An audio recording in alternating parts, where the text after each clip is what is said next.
Perhaps you have achieved some semblance of balance and contentment. Maybe you're not where you want to be in life. You've possibly fallen in love, are part way through an academic or professional effort, or have even had a child. There are issues, and there are successes, but in the grand scheme of the plans for your life and those which you are attempting to make good, you at least know that at home, one late night, one early morning, tucked up in bed, you are the closest thing to content. You are safe. Your significant other has left for work moments before, or maybe they're still beside you. From the hallway you notice the quick rumbling of feet, and soon enough you notice the light of a torch too. Before you can even think further, that torch is in your eyes. The soonest work of the mind and senses tell you that someone has infiltrated your household. It doesn't matter what their reasons are at that point. Perhaps it doesn't even matter to them, but your child or your partner is now in significant danger, and so are you. You notice quickly that the infiltrator has a knife, their face is covered with a ski mask, and he may even be naked from the waist down. He lets you know that he is there for food and money, but should you struggle or attempt escape, you'll pay for it with the lives you hold dear. You comply. After all, he is only there for food and money. You are blindfolded. Your feet are bound together, and your hands are bound behind your back. There is no possible escape out of your bindings. They are so tight that your fingers very quickly lose the dexterity to do anything about them. He moves the one you care about to another room. Your pleas for their safety are unheeded. The only emotion you register over and over and over again is fear. When he returns, he undoes the bindings at your ankles, and you know then what he is ultimately here to do. He brandishes the knife as he forces himself upon you, and you know that should the desire strike, he could easily do worse, if he hasn't already decided to. You endure.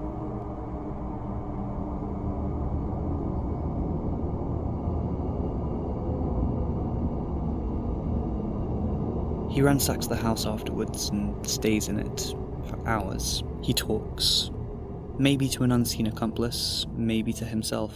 You wait. When you are as certain as you can be that he has left, you move as best you can to the nearest possible source of help. You survive. The remainder of the day, the week, of the month is spent in the company of various agents of the county. You find yourself jumping from one emotion to the next. Elation at the fact that you lived through it, and that those you care about weren't physically harmed, to absolute bewilderment and shock at your literal realization of a nightmare. The kind that plagues even the monsters of the world. The disturbance of your safest known place by the brazen desire of one individual to harm you and to violate the place's sanctity and the family that lives within it. Of all the attributes that you are unfortunately obliged to remember, one physical trait belonging to the rapist stands out particularly. A considerably small penis. That is his defining trait. That which confirms that rather than a demon, he is a man who most likely isn't happy about said trait. You realize then that he is more pathetic than anyone you have ever encountered, or are likely to, and there is small comfort in this. But how do you return to once mundane and carefree routines? How do you explain what happened and your feelings about them to those closest to you? How are they to make you feel safe now? How are things to go back to normal when the man who dares live the life of a monster is still out there? And you know he is still out there because he phones you at your house and threatens your life.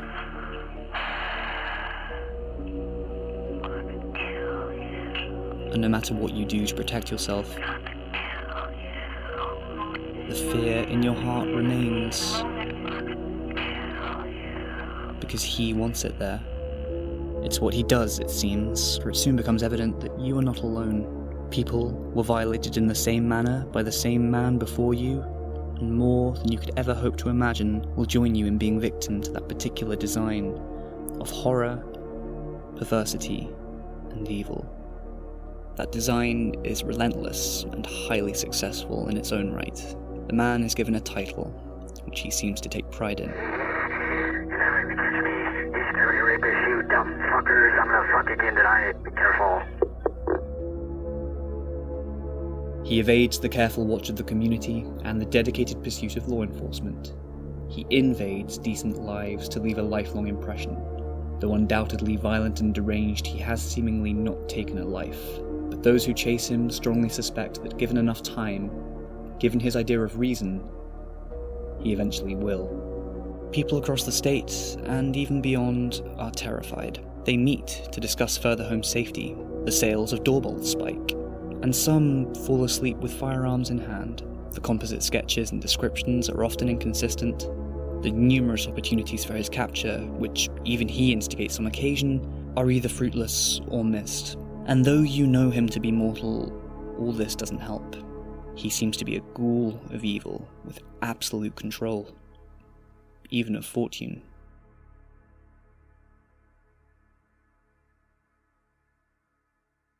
A sudden stop in his spree suggests that he moved, was already incarcerated for a different crime, or maybe even had died, and thus escaped the accountability of decency and good. You continue working. You continue loving.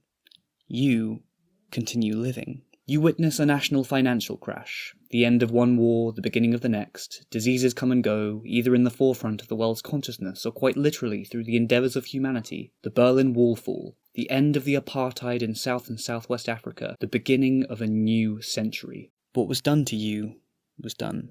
But what defines you speaks of more love, decency, and dedication than that man. Despite this, and despite the long years without his apprehension, you maintain what happened. You hope to stand alongside everyone he wronged one glorious day.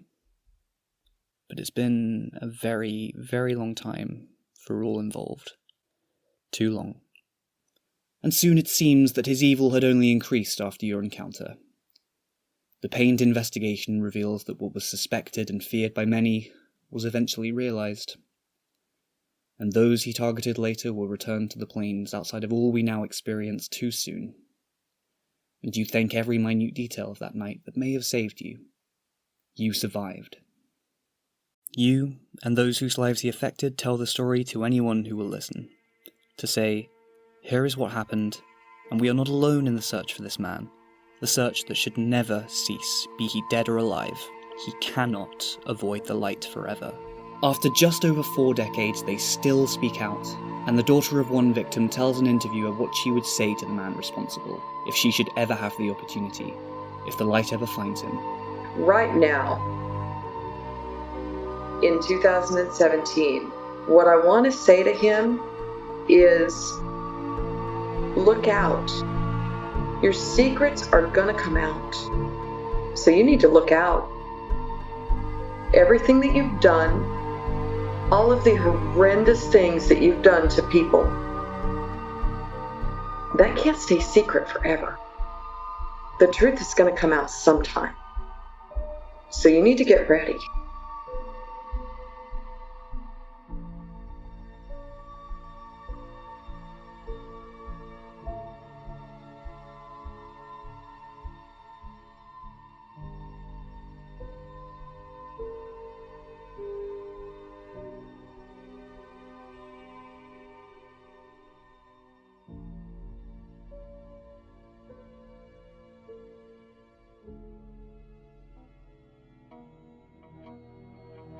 Within minutes, news of an arrest reaches certain communities.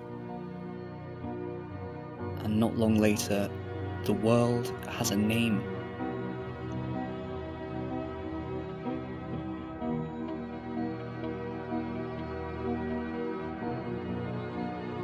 Then a face. Then a voice. Joseph James D'Angelo, your true and correct legal name? I'm sorry? Yes. You have. Which, despite his attempt to seem frail, some recognise as that which haunted people across the world. He is older than many expect, a testament maybe to that unfortunate fortune of his, and older even than many want. But the search, long and full of hope, is finally fruitful. There the monster is for the entire world to see, clothed in that good old colour that which stands for accountability and law and order had long since chosen to announce as the success of its justice.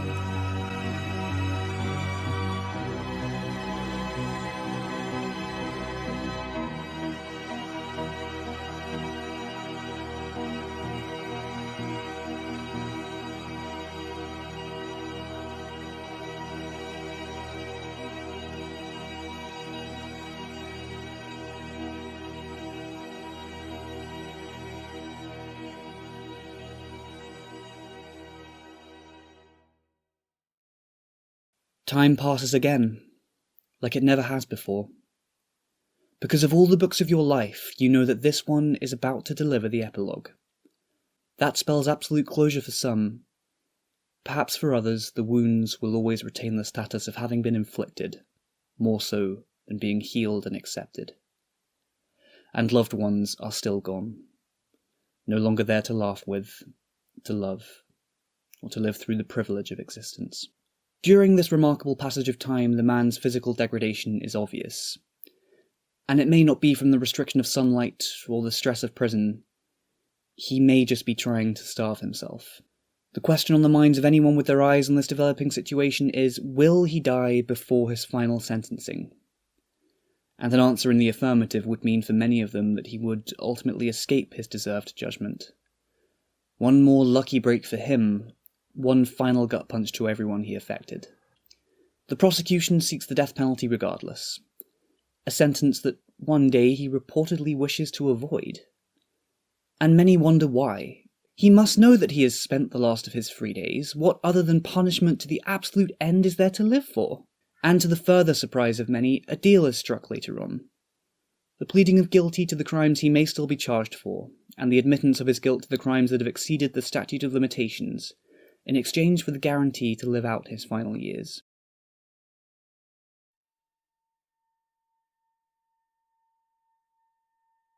And the days that you had hoped, wished, and maybe even knew that you'd see, are marked.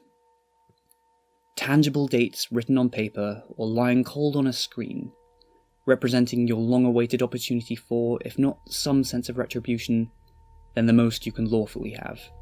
And you'll sure as hell be there to realise those days, to say what you have wanted to for very, very long years, and to watch judgment be passed for you, for the survivors, and for those that were taken.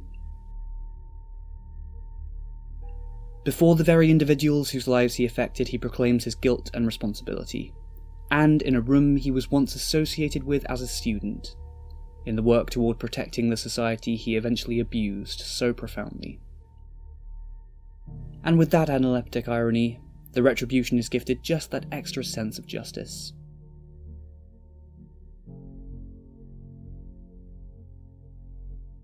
You stand to look at him when that old physical attribute that confirmed an important sensitivity is announced, and he is finally publicly shamed with it. Jane Doe number 20 reported that he had a small penis, a fact that was consistently reported by the majority of the sexual assault victims. Thank you. Counsel, you wish to be heard as the factual basis?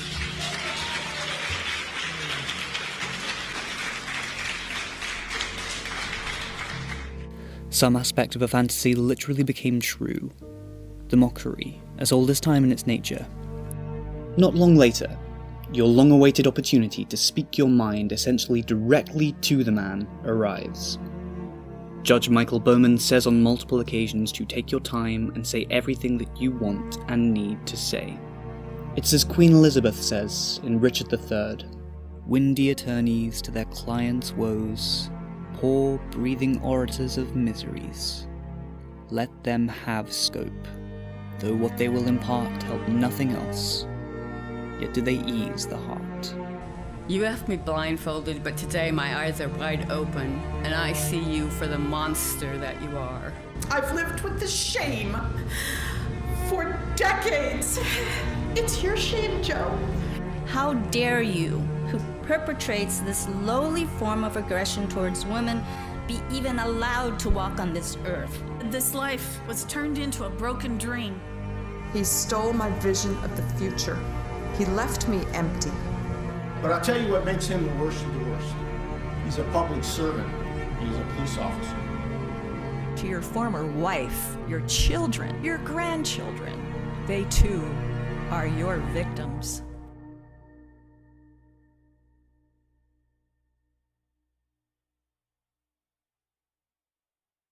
Then, the day of sentencing comes.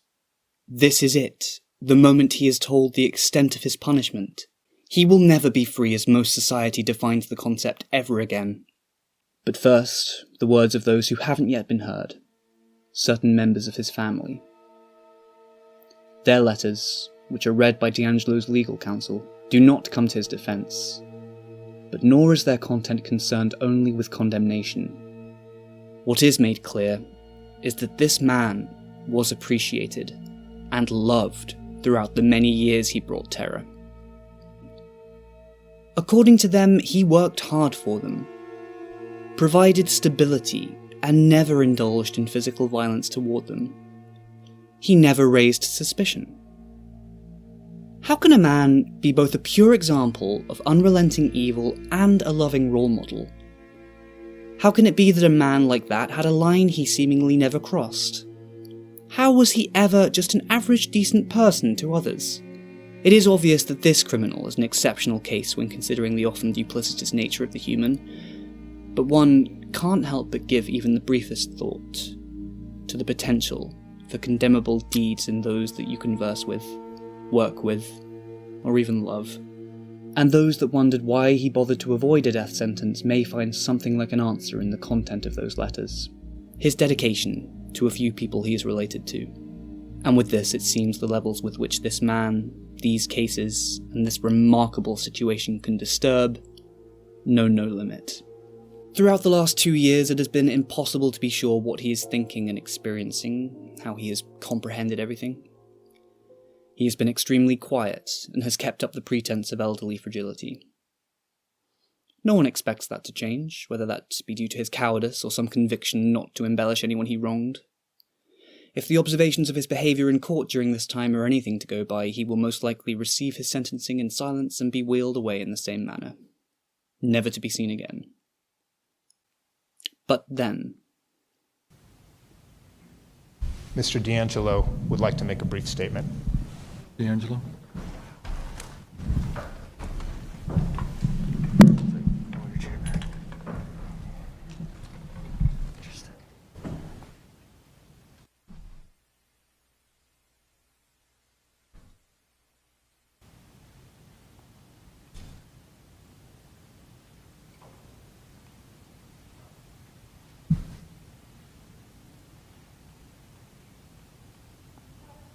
I've listened to all your statements,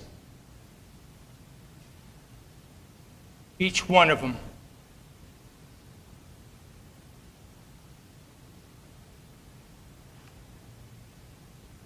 And I'm truly sorry to everyone I've hurt. Thank you, Your Honor. Thank you, sir. An enthralling moment, to say the very least. The act he had maintained up until that point, gone in an instant. Standing up straight, and with a voice that betrayed remarkably little of physical weakness, he spoke. And not before the extraordinarily apposite action of removing a mask, as if removing that which had hidden his identity all those years ago, as if shedding the final form of a lifelong act to reveal a different kind of feebleness. And seemingly for the first time, he saw everyone in the room. He looked at people. He wished for those who had spoken to him in the prior days to know that he had listened, and that he was experiencing remorse. He needn't have bothered with any of this. No apology brings the dead back to life. No apology erases the many nights of nightmarish bodily violation. And no apology need be accepted in this case. But he did. Genuine or not, he spoke. To be believed or not, he is to be punished either way. Counsel, is there anything else before we adjourn? No, Your Honor. All right, thank you. Mr. D'Angelo, you're now remanded to the custody of the Sheriff of Sacramento to be delivered to the custody of Director of Corrections and Rehabilitation to serve the remainder of your life in state prison. We are adjourned.